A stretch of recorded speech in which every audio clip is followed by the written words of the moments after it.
A diferença impressionante que vem jogando o Carrilho. Mas já que a gente está falando dos treinadores, vamos ouvi-los? Vamos ouvir primeiro a dupla Emiliano Díaz y Ramón Díaz. Lo defensivo no hallo que no fue una estrategia defenderse. Lo que pasa es que estás hablando de un Chimi, tiene el mejor entrenador de Sudamérica, tiene el elenco, gastaron no sé cuántos millones, no es tan fácil. No, y pusimos también a atacar, tener tenencia de bola, me dice. Él es también, el adversario también juega en su casa, en su campo, con el sintético.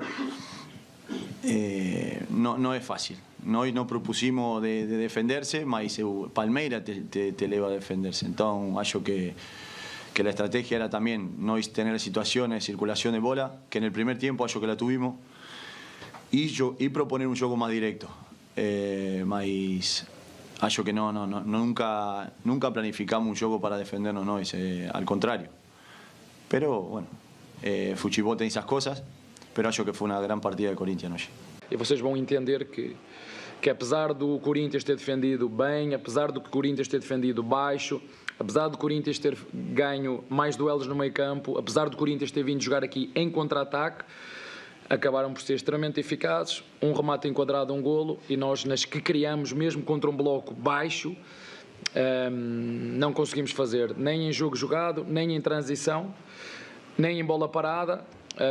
E vamos nos preparar, como te disse, não temos nada a perder, vamos jogar a casa do nosso adversário e vamos tentar o nosso melhor para reverter a eliminatória. Tá, então, os técnicos explicando como eles viram essa derrota e essa vitória, né, de cada lado. PVC, vamos ver na prancheta, vamos entender esse duelo tático, pode ser? Pode ser. Eu queria só pegar depois de separar aqui uma coisa que eu vou falar depois do duelo tático. Quando o Corinthians joga com o losango de meio campo, que é como a gente está vendo, que é o campinho 1, que é com garro, não foi assim ontem, evidentemente. O que acontece? Abre espaço nos corredores. Porque o Carrilho, que vinha jogando do lado esquerdo até o jogo do Barcelona, a maior parte das vezes era o Martínez pela direita, o Martínez escapa para o lado direito, a gente falou muito sobre o Martínez jogar bem pelo lado direito, mas assim, ele demora para chegar aqui e abre o corredor. O Carrilho demora para chegar ali e explode no lateral esquerdo. Então o nome do Angileri nem chegou a jogar assim, Carrilho pela esquerda, Angileri pela esquerda, mas assim, conceitualmente, explode no lateral. Então você acaba fazendo 2 contra 1 contra o lateral. O que é que o Ramon fez ontem? Ele fez o bloco baixo, como o Abel falou, mas ele mudou o sistema com o Romero. É verdade que o Garro foi poupado pelo sintético, mas é verdade que o Garro foi poupado pelo joelho, porque tem uma lesão de joelho. Pelo joelho no sintético. O Ranieri faz primeiro volante e volta para entrar aqui na defesa, olha lá, aí faz linha de 5, muitas vezes. E você faz Romero pela direita e Memphis na esquerda, com Carrilho meia direita e José Martínez meia esquerda. Essa mudança bloqueia o lado. O que foi que aconteceu no lance do gol do Corinthians? Onde é que está o Estevão? Está no meio. Sim. Porque não tem espaço do lado. O Angileri marcou muito bem, com o auxílio do Memphis, fazendo a dobra de marcação. Não é uma dobra, ele marcava o Mike. Mas bloqueia os lados. Quando bloqueia os lados, embora o Palmeiras tenha conseguido jogar pelos lados, por exemplo, naquela bola que o Estevão vai no fundo, rola e o Veiga bate, o Mateuzinho salva, mas o Estevão vem buscar o jogo por dentro. Fez muitos cruzamentos pelos lados 40 também. cruzamentos. Pois é, quando no meio estava difícil de chegar. Mas por que você faz isso? Porque você não consegue jogar pelo lado também, então você levanta a bola na área. Sim. Foram 40 cruzamentos, 30 errados, 10 certos. Porque estava difícil jogar pelo lado. Então, o que acontece? Ele bloqueou os lados. Vem o jogo para dentro. Vem o jogo para o lado e você não consegue entrar. Você faz o levantamento. Volta a bola para o meio. O Estevão perde a bola, contra-golpe. Sai o gol do Corinthians. Continua tentando. Vai pelo lado. Está bloqueado. Mérito do Memphis, mérito do Romero, grande partida do Carrilho. Eu acho que tem todo o mérito do Corinthians. O que eu ia destacar só é a questão do Palmeiras ser um time que está cercando e não consegue machucar. Nesse momento de mudança de guarda, está mudando o time do Palmeiras. O Palmeiras é o time que mais finaliza no campeonato, 246 vezes. Das 246 vezes, 152 erradas. O que significa que o Palmeiras é o time que mais finaliza errado no campeonato. Embora seja o que mais finaliza certo 94 vezes. O Corinthians é o quinto time que mais finaliza no campeonato. Quinto.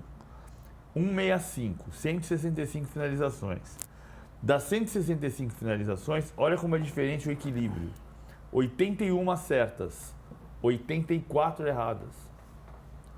Ou seja, o Abel está falando sobre eficácia há um ano, mas o papel do técnico também é corrigir essa eficácia. Você não pode falar sobre não falta eficácia, não falta eficácia, não falta eficácia. Não falta eficácia. Quem tem que treinar para resolver a questão da eficácia é o treino. Mas sim, eu entendo isso, mas acho que também tem outro componente que responde um pouco essa pergunta, esse questionamento do PVC, que é o fato de você estar tendo uma reformulação no teu time. Sim, eu concordo com isso. Aí você tem um Facundo que chegou agora e que é um menino que está se adaptando, é brigador, é lutador, mas ainda precisa de mais tempo. Você tem o Vitor Roque que está no segundo jogo ainda, terceiro jogo. Segundo jogo, né? Você tem o Estevão, que foi muito bem marcado, e o Estevão, a gente não pode ficar colocando toda a responsabilidade em cima do Estevão. O Estevão é um jogador que, de fato, desequilibra, ele é um extra classe, mas não pode colocar toda a responsabilidade em cima dele. E você teve o Veiga, que aí sim é um jogador que tem mais experiência, tem mais idade, e é um jogador que ontem ficou, de fato, sumido no jogo. Por todo o contexto do meio-campo que o Corinthians ganhou do Palmeiras no jogo. Então, assim, o Palmeiras treina muito finalização. Esses dias eu falei aqui no programa, o Palmeiras trabalhou um fim de semana inteiro pensando em finalização. É o time que mais finaliza aí, 232, como disse o PVC. Mas é um time que está em formação, é um time que tem peças novas. Vai chegar o Paulinho daqui a pouco. Você precisa de mais entrosamento. Então, é tempo, tem que ter paciência. É difícil pedir paciência para o torcedor do Palmeiras, está acostumado a ganhar, mas tem que ter. É um time em reformulação nesse momento. A gente vai ouvir já o Abel falando sobre o Veiga e também sobre o Estevão. Inclusive, ele faz algumas cobranças públicas. Mas antes, eu quero ouvir a Lívia sobre o Memphis. Porque o Memphis, querendo ou não, é um nome também que está sempre muito em alta. A gente olha para ele com uma certa lupa. Vinha sendo questionado pelo desempenho recente. Estou olhando o PVC está aqui, ó, com a mãozinha para cima. Querendo falar. Não. É sobre o que você quer falar, PVC? Eu vou perguntar para a Lívia. Tá. Tem a ver com o Memphis? Não. Foi assistência? Tá. Aquela velha discussão se foi Lógico assistência. que foi lindo ainda. O Yuri finalizou. O Yuri deu 4 toques na bola. Ele dribla para trás. O que foi que criou a chance de finalizar? Pra mim, o cara que toca pro cara que fez o gol, pra mim já é assistência. Já é configurado assistência. Eu sou boazinha com os garçons do futebol brasileiro. Vou ouvir a Lívia já. Mas queria ouvir também sobre o desempenho do Memphis, como que isso foi visto lá do estádio, porque ele vinha sendo questionado, né, Lívia, pelas últimas atuações, por não ter tido um futebol tão intenso como se espera dele, embora a qualidade técnica dele sempre prevaleça, apareça. E no jogo de ontem ele já mostrou uma postura bem diferente, como o PVC colocou, muito forte ali na marcação, contribuindo para o time e também sendo decisivo com a assistência para o gol do Yuri Alberto, Lívia. Sim, conta como assistência, tá? Inclusive, aí a Lívia tá comigo. Contará. Eu tô perguntando se você concorda. Se você paga essa assistência de bom grado. Inclusive, já caiu mais um din-din na conta, não caiu? Com a assistência de ontem? Mais 1,5 milhão? Vai cair, porque você pagaria de bom grado, é isso?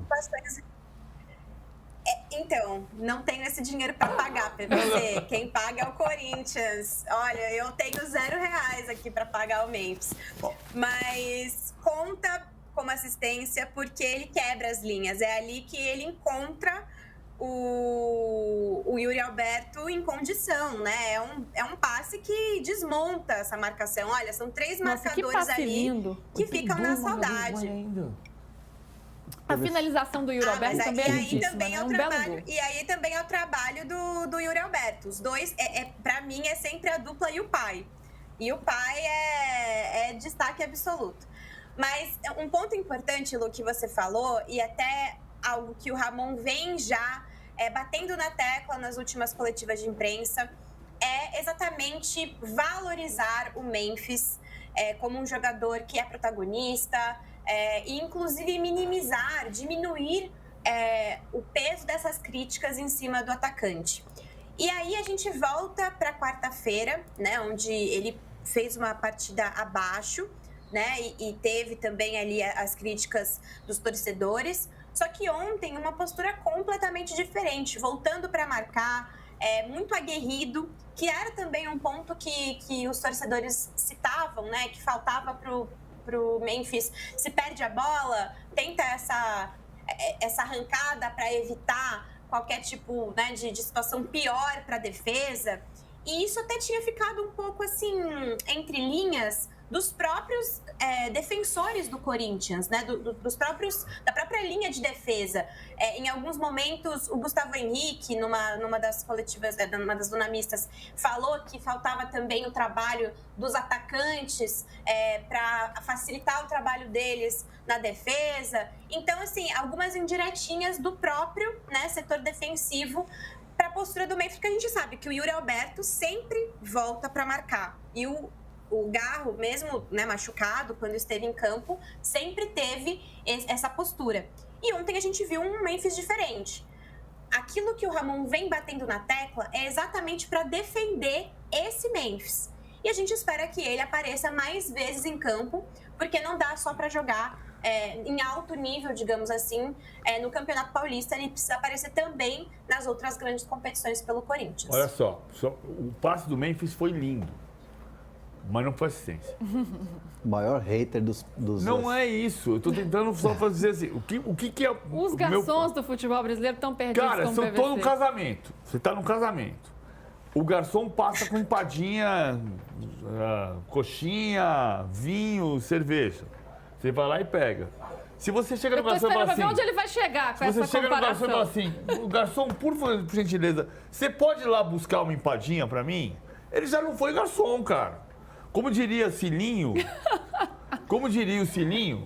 Cilinho sempre disse o seguinte: não existe nada pior do que centroavante, deixa eu concluir, eu posso... do que centroavante e garçom de cabeça baixa. Se o Yuri, o Mikael, o Veloso ontem disse isso, o Mikael, na opinião do Veloso, errou na jogada. Por quê? Porque ele tinha que ter bloqueado o pé direito do Mikael, do Yuri Alberto, e obrigado ele a ir para a linha de fundo.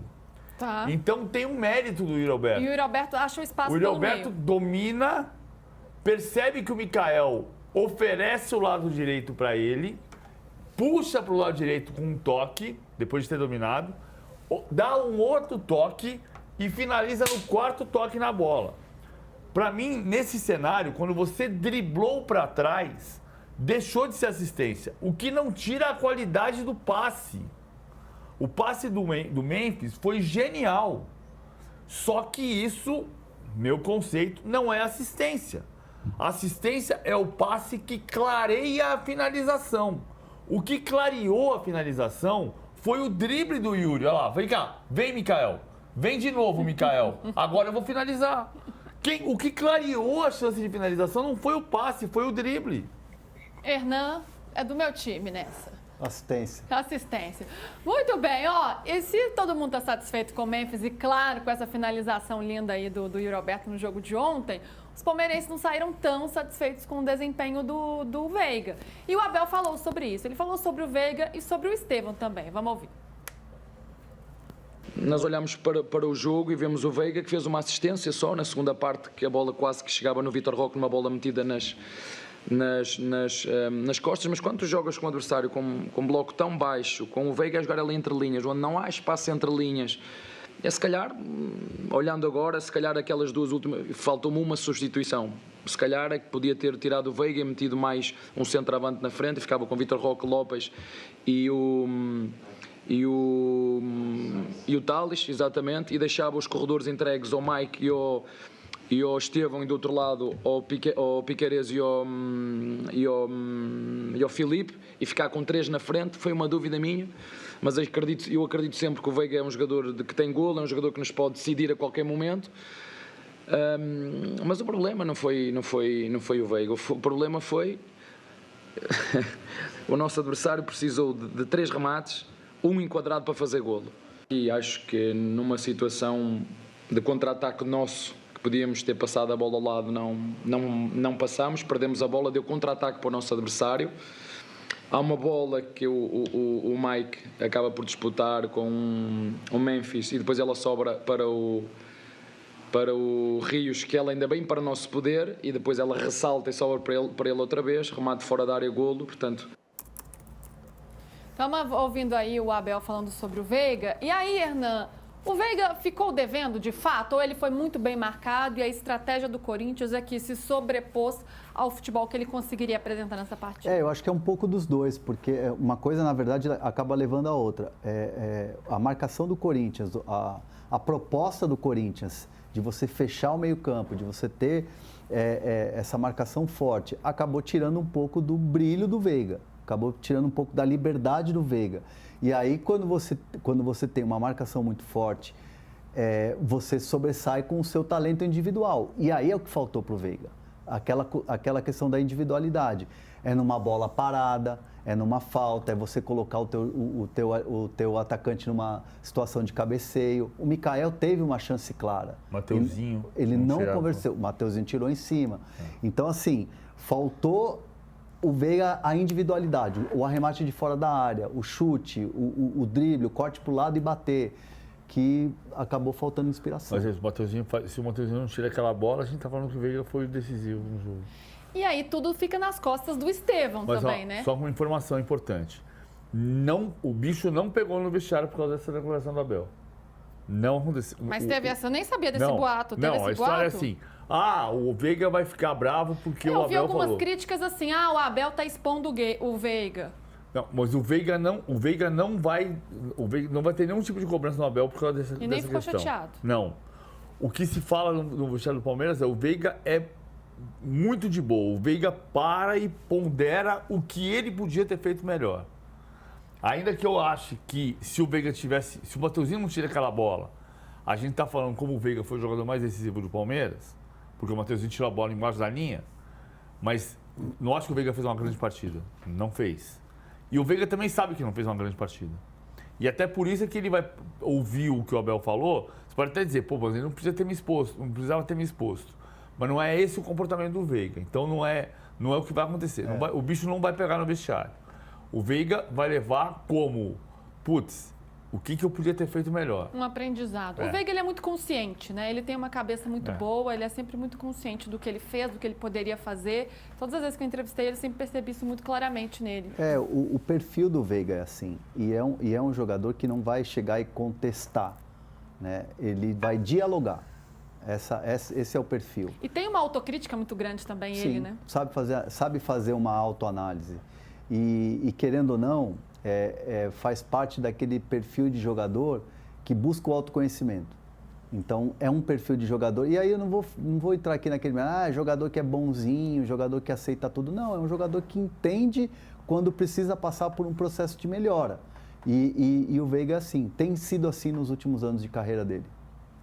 Isso é legal de acompanhar. E eu queria falar sobre o Estevão, porque nessa acaba que tudo fica muito nas costas do Estevão. Esse Palmeiras tão vencedor do Abel sempre foi um Palmeiras muito coletivo, né? Com o lema Todos Somos Um, nunca teve uma grande estrela em campo.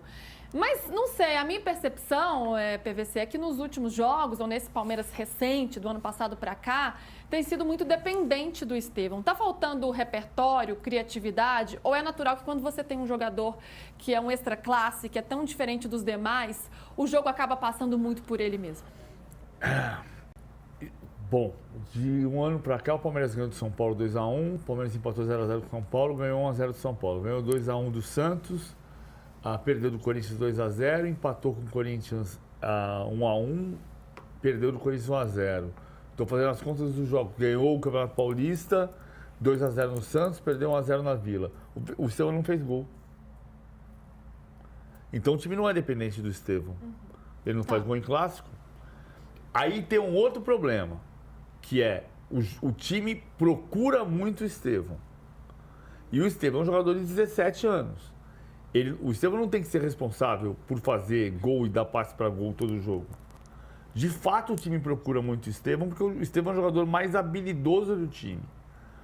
Se você ponderar o que é o Estevão em relação ao que é o Endrick, eu acho o Estevão muito mais habilidoso do que o Endrick e o Endrick muito mais decisivo.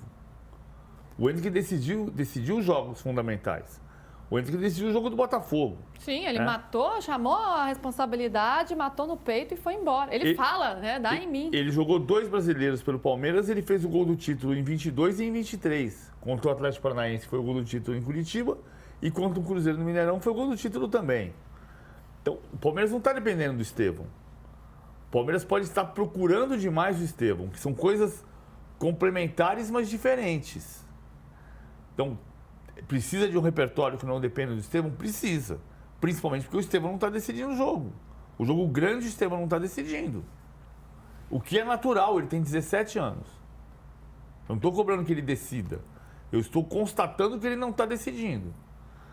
Mas não depende do Estevão. Se está dependendo do Estevão, o Estevão não está resolvendo. Bom, isso aqui é a parte. Eu acho que tem um time que procura o outro lado também. Está procurando o Vitor Roque. A bola do Vitor Roque, se o Vitor Roque faz o Hugo não tira, aquela bola não passou pelo Estevão. A bola do Veiga passou. As chances passaram pelo Vitor Roque, né? Naquelas jogadas de arrancada que ele dá, então poderia ter sido decisivo. Então, podia ter sido decidido ele, podia ter sido decisivo. Como na semifinal, sendo pênalti ou não, foi decisivo uma bola com ele. Eu acho que tem um outro aspecto que me chama mais atenção do que o Estevão ou não o Estevão. Eu sei que tem uma brincadeira com o Estevão, né? O Palmeiras agora tem muito repertório. Bola pro alto pro Estevão, bola por baixo pro Estevão, bola longa pro Estevão, bola curta pro Estevão, bola milimétrica pro Estevão. E PVC, deixa eu só fazer uma observação. No momento que o Mike entra também, aí a gente vê uma... Assim, o Estevão já estava sendo muito acionado. Com a entrada do Mike, ele recebia a bola, era a bola no Estevão. Então, assim, foi ainda mais visível essa procura pelo menino depois que entrou o Mike. Mas eu acho que mudou o repertório um pouco, Lívia. Porque o que o Palmeiras faz sempre, saída de 3, com o Marcos Rocha, que pra mim foi o melhor em campo contra o São Paulo. Aí o Marcos Rocha sai machucado com 20 minutos. O Mike entra pra fazer a saída de 3 com o Mikael e o Murilo. À medida em que o jogo não sai, ele mexe nisso. Porque tem momentos em que o M. Martínez vem fazer a saída de 3. Tem momentos mais raros em que o Piquerez faz saída de 3. E o Mike dá largura para o campo, que é a jogada do gol. Quem está fazendo a largura do campo, a amplitude do campo pela direita na hora do gol, é o Mike. Por isso que o Estevão está por dentro. Porque tem alguns momentos em que o Mike amplia o campo pela direita e ataca a linha de fundo para o Estevão virar um meia. Porque, tipo, o Estevão sai do Angileri, que o Angileri vai te engolir. E não é que engoliu, acho que teve um duelo. Teve um bom duelo, Angileri e Estevão. O Estevão ganhou muitas vezes a bola que o Estevão vai no fundo e toca para trás e o Veiga finaliza. Mas quando você marca o Estevão, alguma você vai perder, né? Não claro, tem jeito. É lógico. É que assim, o duelo teve muito mais duelos vencidos pelo Angileri do que o Estevão ter tido sucesso. E por isso ele sai dali em alguns momentos. Eu achei que o Angileri foi muito bem também. Foi muito bem. Foi a melhor partida dele com a camisa do Corinthians e não foram tantas partidas assim, né? E olha que ele já deu 2 assistências em outras partidas. Ô Lu, só fazer um registro aqui, que a gente está falando muito de Memphis, de Yuri, de Carrilho, tudo com méritos, evidentemente, mas eu acho que uma situação que a gente vem criticando muito no Corinthians, e acho que quando acontece a gente tem que elogiar e tem que chamar atenção, é a defesa do Corinthians. O sistema defensivo do Corinthians ontem trabalhou muito bem. Não só com o Angileri e Mateuzinho. O Mateuzinho fez uma defesa, um jogo defensivo muito bom ontem, mas também Félix Torres e o Gustavo Henrique. Essa dupla vai se firmando. Vai se firmando. No gol, a roubada de bola do Félix Torres e o passe do Gustavo Henrique é um passe de meia, por cima, assim, que o Carrilho recebe e começa a jogada do gol. Então, assim, quando a gente tem que criticar a bola aérea, os problemas defensivos do Corinthians, a gente vem criticando. Mas ontem os caras fizeram uma partidaça e começaram a construir a jogada do gol. É verdade. Uma correção importante dos últimos jogos para cá, porque o Corinthians vinha sofrendo muito com isso e agora vem se acertando nesse quesito defensivo. Bom, vamos para o intervalo rapidinho.